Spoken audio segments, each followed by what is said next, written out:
plateforme, c'est un partenariat entre 3 structures culturelles. C'est un réseau qui s'est créé il y a 3 ans entre l'Académie Fratellini, le théâtre Fernand Gémier, la piscine à Antony-Châtenay-Malabry et le parc de la Villette. On a fait d'abord le constat qu'en Île-de-France, il y a pas mal d'opérateurs qui s'intéressent au cirque contemporain, mais il y en a 3 en particulier qui sont très différents. On a un lieu d'apprentissage, on a un théâtre et on a un établissement public, mais les 3 structures défendent le cirque d'aujourd'hui. Ils ont des charismes, des histoires et des missions différentes. Leur point commun, c'est le cirque. Donc l'idée, c'était de fédérer 3 lieux qui avaient une activité qui était axée autour des arts du cirque et de créer à la fois une circulation possible du public entre ces 3 lieux et aussi un projet autour du travail d'un artiste. Comme si on faisait un arrêt sur image d'un artiste qui nous semble intéressant dans le cirque d'aujourd'hui.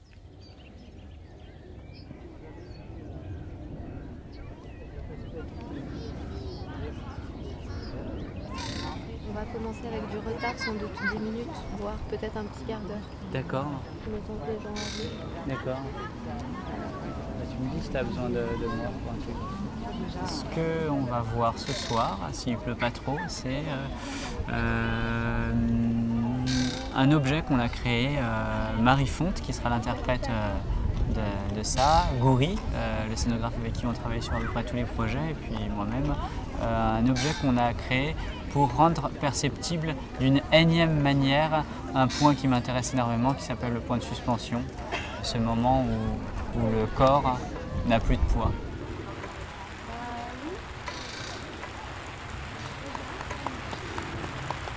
C'est Marie l'interprète et l'objet travaille vraiment la singularité d'un corps, donc en l'occurrence son propre corps, puisqu'il le contrebalance d'une part et puis il est ajusté à son centre de gravité.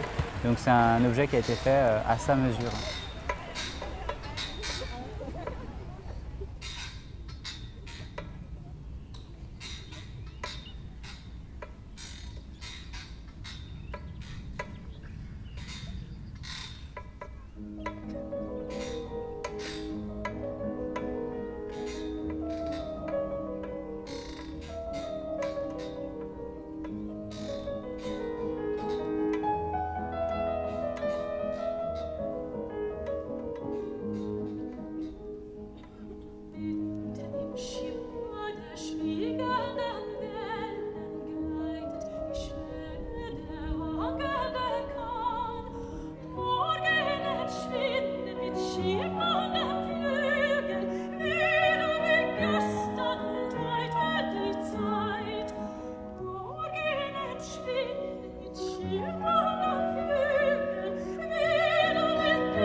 Il y a quand même un groupe de spectateurs en Île-de-France qui est capable de faire 1 heure, 1 heure et demie de transport pour voir un spectacle de cirque. On s'en rend bien compte, nous, à Antony, et je pense à la Villette et à Fratellini aussi. Donc c'est de rêver à ce spectateur et de lui offrir la possibilité d'avoir, à travers ces 3 moments-là, encore une fois, un portrait de l'artiste. Mais pas un portrait à vocation patrimoniale, c'est-à-dire qu'on ne va pas prendre des artistes qui sont en fin de carrière, comme une photographie, à un moment donné, de ce que l'artiste propose, de ses réflexions, de son répertoire, de ses audaces, de ses doutes aussi. Ça va se passer par 2, face à face. Une personne sera manipulée et une personne sera le manipulateur. Vous allez vous apercevoir qu'au fur et à mesure où vous soulevez la personne, son poids s'allège. C'est ça que j'appelle le point de suspension, un point d'équilibre. Et puis l'expérience va consister à affiner cette recherche. On va essayer d'être dans un contact tellement fin, de plus en plus fin, que la personne manipulée ne ressente quasiment plus le point de contact. Ne communiquez pas avec votre partenaire. Mettez-le en confiance.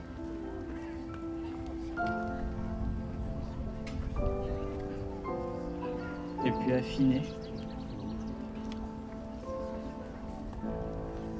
Affinez toujours plus profondément la recherche.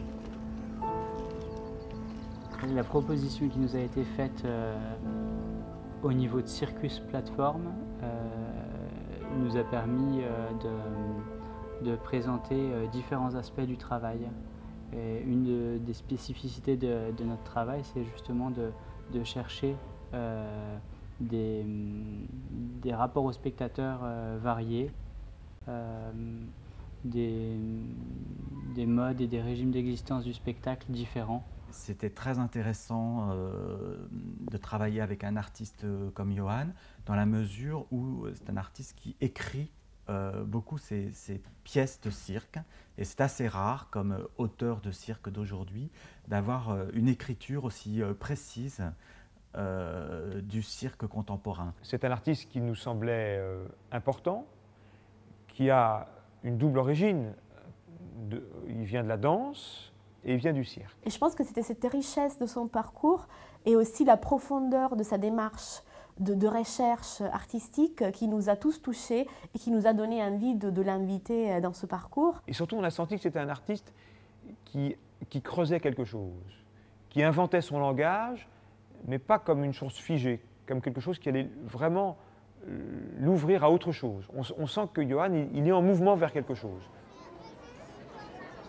Adolescent, je croyais que la vie mode d'emploi aiderait à vivre, et suicide mode d'emploi à mourir. La fin d'un voyage me laisse le même goût triste que la fin d'un roman. La guerre me semble si irréelle que j'ai du mal à croire que mon père l'ait faite. Je plaisante avec la mort. J'ai vu un homme dont la moitié gauche du visage exprimait autre chose que la moitié droite. Je ne suis pas sûr d'aimer New York. Je ne cesse de comparer. Qu'un enfant me dise « monsieur » me déconcerte. Je ne sais pas interrompre un interlocuteur qui m'ennuie. Je ne raconte pas mes 15 ans est le milieu de ma vie, quelle que soit la date de ma mort. J'ai eu l'idée d'un musée du rêve. J'ai pensé en écoutant un vieillard me raconter sa vie. Cet homme est un musée de lui-même. J'ai pensé en écoutant parler le fils d'un militant noir américain et d'une sociologue française. Cet homme est un ready-made. J'ai pensé en voyant un homme blême. C'est un fantôme de lui-même. Mes parents sont allés au cinéma tous les vendredis soirs jusqu'à ce qu'ils aient la télévision. Je parle peu des femmes avec qui je suis, mais j'aime écouter mes amis me parler des leurs. Une femme est venue me rejoindre dans un pays lointain après 1 mois et demi de séparation. Elle ne m'avait pas manqué. J'ai compris au bout de quelques secondes que je ne l'aimais plus. En Inde, j'ai voyagé pendant une nuit en car avec un Suisse que je ne connaissais pas. Nous traversions les plaines du Kerala. Je lui en ai dit autant sur mon compte en quelques heures qu'à mes meilleurs amis en plusieurs années. Je savais que je ne le reverrais pas. J'ai des souvenirs de comètes aux faisceaux poudroyants. En fait, tous ces projets pourraient se coordonner dans une sorte de grande recherche qui consisterait à rendre perceptible le point de suspension. Cette grande recherche pourrait s'appeler d'ailleurs tentative au pluriel, des tentatives d'approche d'un point de suspension. Chaque proposition donne une perception, un goût même très particulier de cette chose assez centrale, moi qui n'a pas arrêté de m'inspirer en fait depuis qu'on crée des pièces. Quand on a utilisé avant dans nos précédents projets, que ce soit Cavale ou l'art de la fugue, le trampoline, c'était aussi il y avait aussi cette dimension d'essayer d'amplifier cet endroit de suspension où le corps revient sur les marches de l'escalier et où d'un coup il y a une sorte de chose un peu abyssale comme ça qui s'ouvre, où on a l'impression que le temps s'arrête un instant. C'est ça qui est super marrant avec le point de suspension, c'est que ça mélange 2 champs lexicaux. C'est à la fois celui de la physique, du jeu des forces, du poids, et à la fois celui du temps.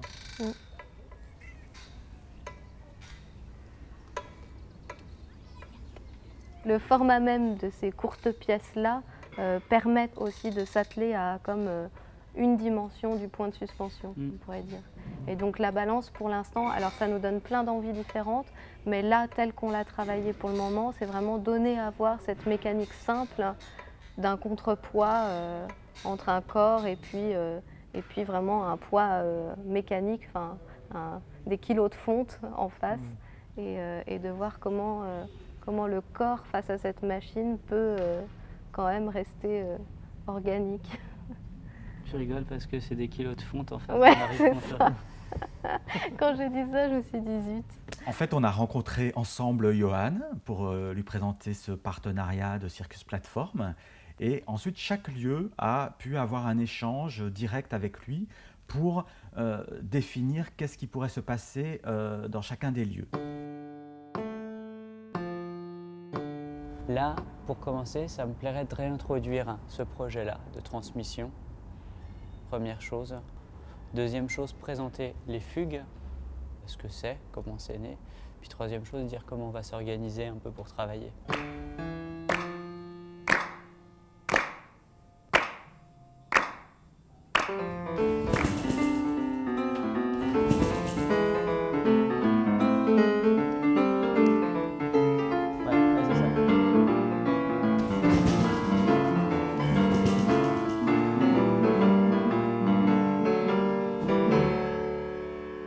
En effet, on a réussi avec lui à montrer des aspects complètement différents de son univers artistique.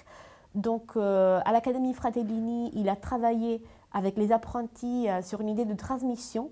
Assez naturellement, Johan a proposé de travailler avec des jeunes sur des pièces de cirque, c'est-à-dire les fugues qu'il a écrites et qu'il a proposé de transmettre à des apprentis de l'Académie Fratellini.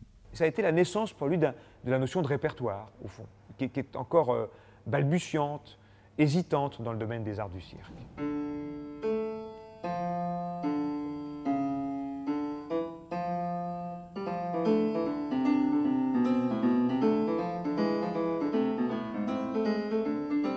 S'il n'y a pas écriture, en tout cas là j'engage que ma propre parole, mais je n'ai pas l'impression qu'il puisse y avoir art, c'est-à-dire écriture qui survive finalement à celui qui l'effectue.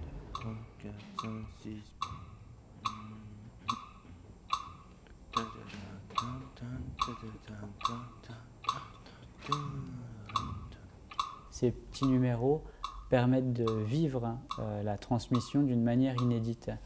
C'est des aventures qui sont déjà un peu exceptionnellement tentées quand même dans les arts du cirque, mais où là j'ai l'impression qu'il y a quelque chose d'inédit, c'est que la technique que nécessitent ces numéros ne repose pas sur un savoir-faire qui serait purement individuel. Donc par cette technique-là, par cette pratique que j'ai traversée dans les fugues, j'ai l'impression qu'il y a vraiment la dimension de l'interprétation qui peut advenir, quoi.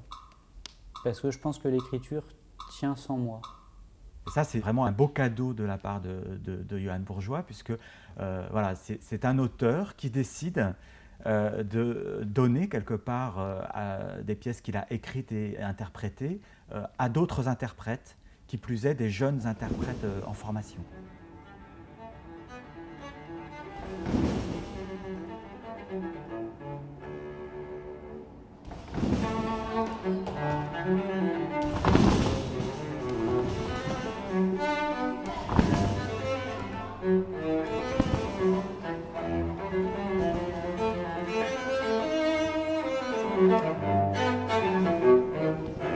T'as vu, en fait, juste le fait de réussir la 5e marche, ça t'a posé musicalement exactement comme il fallait.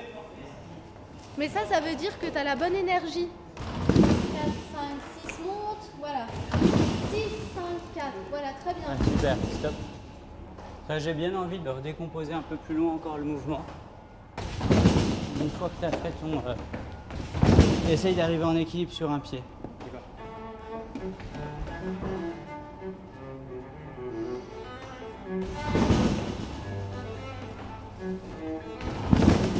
Souvent, on a tendance à penser que plus c'est écrit, moins il y a de liberté, mais c'est exactement le contraire. C'est-à-dire c'est écrit très précisément et c'est pour ça qu'ils ont une liberté infinie.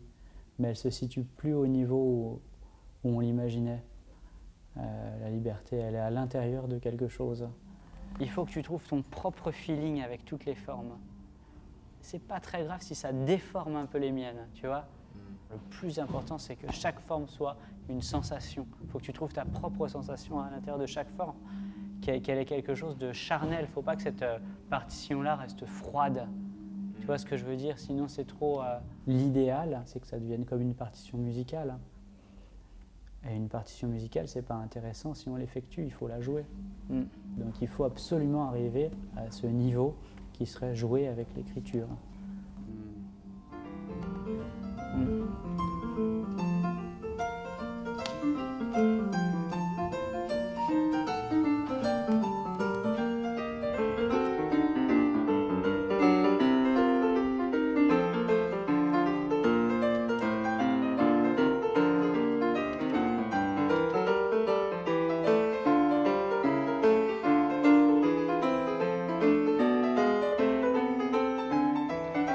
Et puis, pour le festival Solstice, quelques semaines après, ces deux apprentis sont venus présenter leur pièce. Donc pour la première fois après leur création à l'Académie Fratellini, ils l'ont présentée en diffusion, comme on dit, c'est-à-dire pour un public non averti, pour des spectateurs.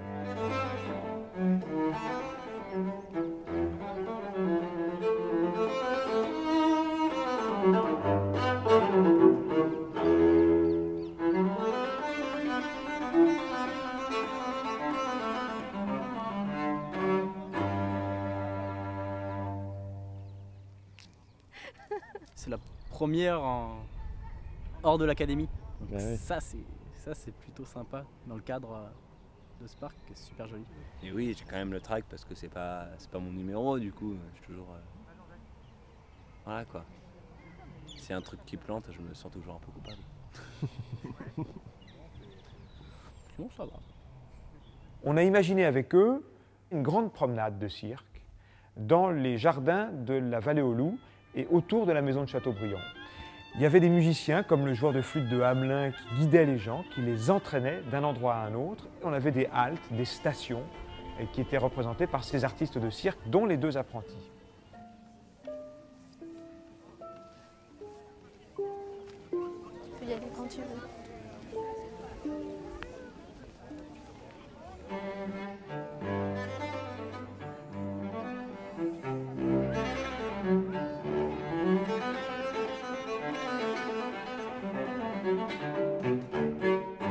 En fait, les fugues trampoline et les fugues jonglage donc, ont été transmises aux apprentis par Johan Bourgeois et Marie Font. Donc, ce sont de nouveaux interprètes de ces fugues. Donc, cette expérience de transmission va continuer, puisque voilà, les fugues maintenant peuvent continuer à vivre avec les apprentis de l'Académie Fratellini.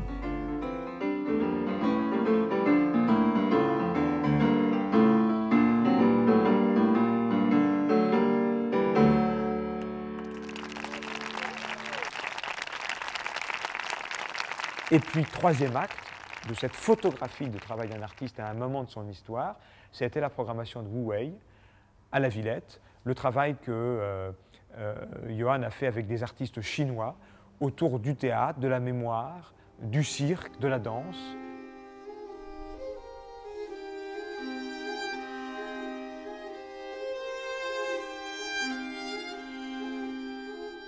Johan est parti en Chine, dans la ville de Dalian, et il a rencontré des artistes, des acrobates, des acteurs qu'il a choisis pour son spectacle, qui s'appelle Wu Wei, donc, qui est un concept, Wu Wei, c'est un concept du taoïsme, donc le non-agir. Le spectacle se nourrit de la musique donc des 4 saisons de Vivaldi, avec la Balkan Baroque Band dirigée par Jean-Christophe Frisch. Et c'est un spectacle très étonnant, une fresque très émouvante de la Chine d'aujourd'hui.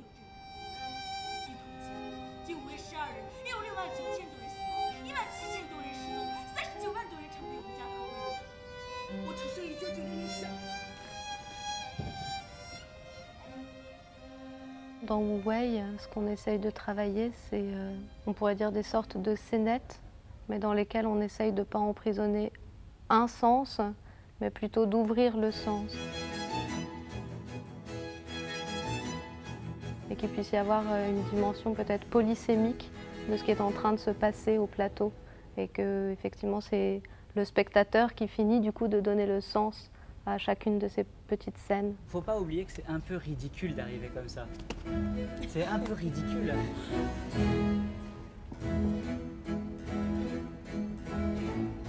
Au début, quand on a transmis les gestes, quand on a cherché avec vous les gestes, oui, 然后一开始当他跟我们一起工作，他来找一些动作的时候， tous les gestes vous faisaient rire. 然后说咱们做所有的动作他都想笑， La tête de Yimang, 然 comme 后 ça, 一 comme 毛的 un... 头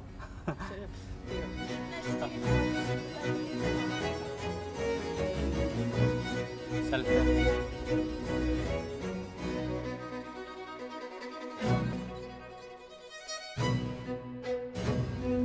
Ça le fait, mais il faudrait que ce soit un tout petit peu plus franc quand même en termes de rythme.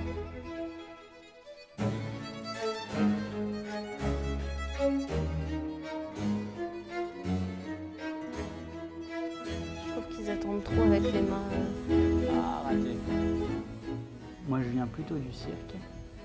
Et puis, Marie vient plutôt du domaine de la danse. Disons que ce qui nous intéresse dans les matières circassiennes, c'est le rapport aux forces physiques. Et le traitement que nous faisons de ces matières-là, il serait chorégraphique, dans un rapport au temps et à l'espace. Donc le traitement viendrait plutôt du domaine du chant de la danse, mais la matière, elle nous viendrait plutôt du domaine du cirque.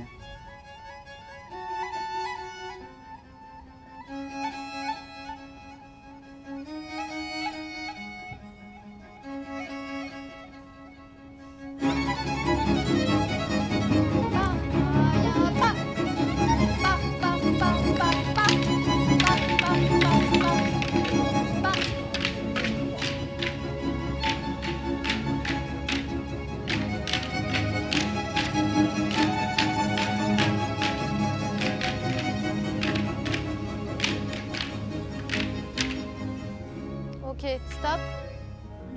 Stop, on va arrêter. Merci. Au niveau de l'état, je sens c'est par là.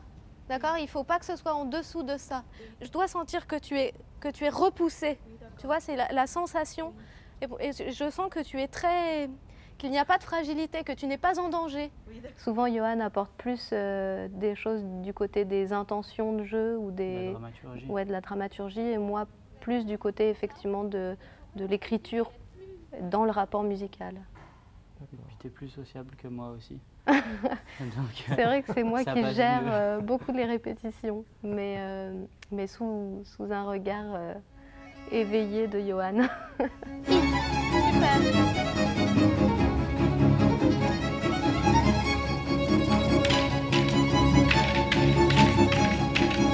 Super. Pour un artiste, c'est un pari très intéressant de pouvoir présenter à la fois un spectacle, à la fois des formes courtes, de pouvoir travailler avec des apprentis, de pouvoir se confronter à 3 lieux différents qui ont aussi des identités différentes.